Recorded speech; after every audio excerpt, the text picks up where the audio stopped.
आदरणीय अतिथिगणों, मैनेजमेंट से आए हुए डायरेक्टर साहब राजकुमार राय जी, मैम, तो सभी लोगों का मैं आज यहाँ पर गणतंत्रता दिवस के मौके पर अभिनंदन करता हूँ।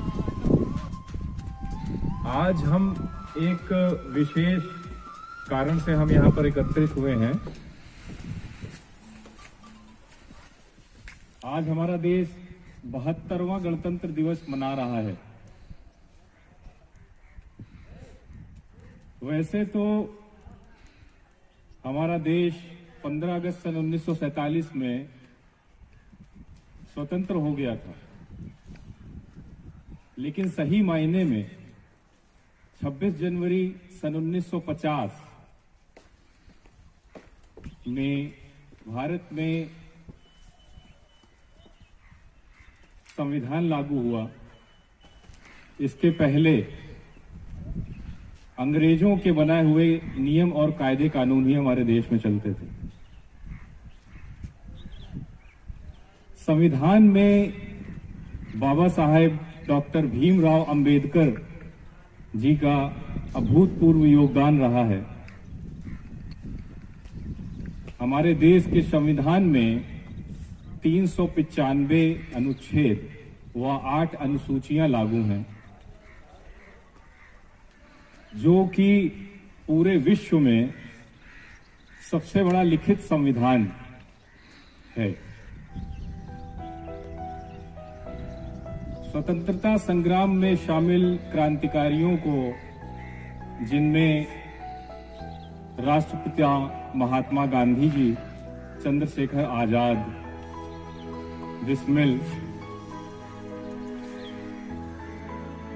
शहीद भगत सिंह, और एक नाम मैं जरूर जोड़ना चाहूंगा इसमें, मंगल पांडे, जिन्होंने 18वीं शताब्दी में ही क्रांति का बिगुल फूंक दिया था, हमारे देश में शुरू कर दिया था एक आंदोलन। इन सभी लोगों का और इस तरह के हजारों लोगों का अभूतपूर्व योगदान रहा है। तो आज गणतंत्र दिवस के दिन मैं इन लोगों को याद कर सलामी देना चाहूंगा, और इन पावन पर्वों पर इन लोगों को हमेशा याद किया जाना चाहिए। आज ही नहीं, वरन आज से 100 साल बाद भी और आज से 1000 साल बाद भी, जिनकी वजह से 72 साल बाद आज हम सभी अपने देश में स्वतंत्र रूप से श्वास लेने पा रहे हैं, और साथ ही हम स्वतंत्र रूप से देश के अंदर कार्य कर सकते हैं। अबुल कलाम जी ने एक बहुत ही अच्छी बात कही थी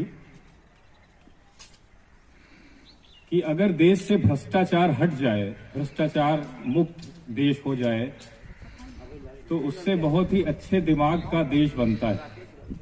और इस देश में इसको आगे ले जाने के लिए उन्होंने 3 प्रमुख इकाइयों का योगदान बताया।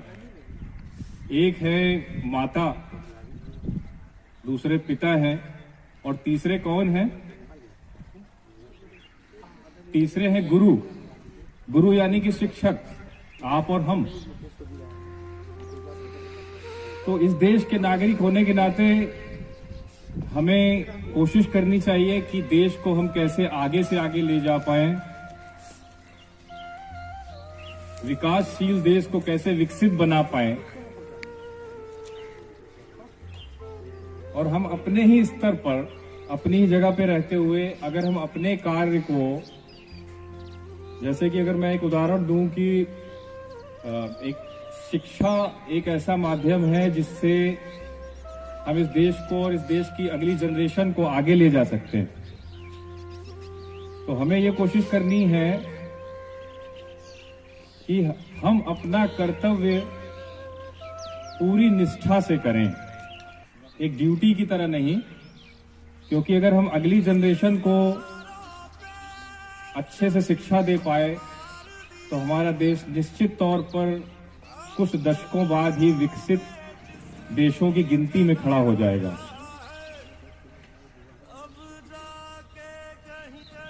मैं बहुत समय नहीं लूंगा। इसी के साथ मैं अपने भाषण को समाप्त करता हूं। मैं चाहूंगा कि आप हमारे साथ जय हिंद बोलें 3 बार। जय हिंद, जय हिंद, जय हिंद, जय हिंद, जय हिंद, जय हिंद। धन्यवाद। भारत माता की जय।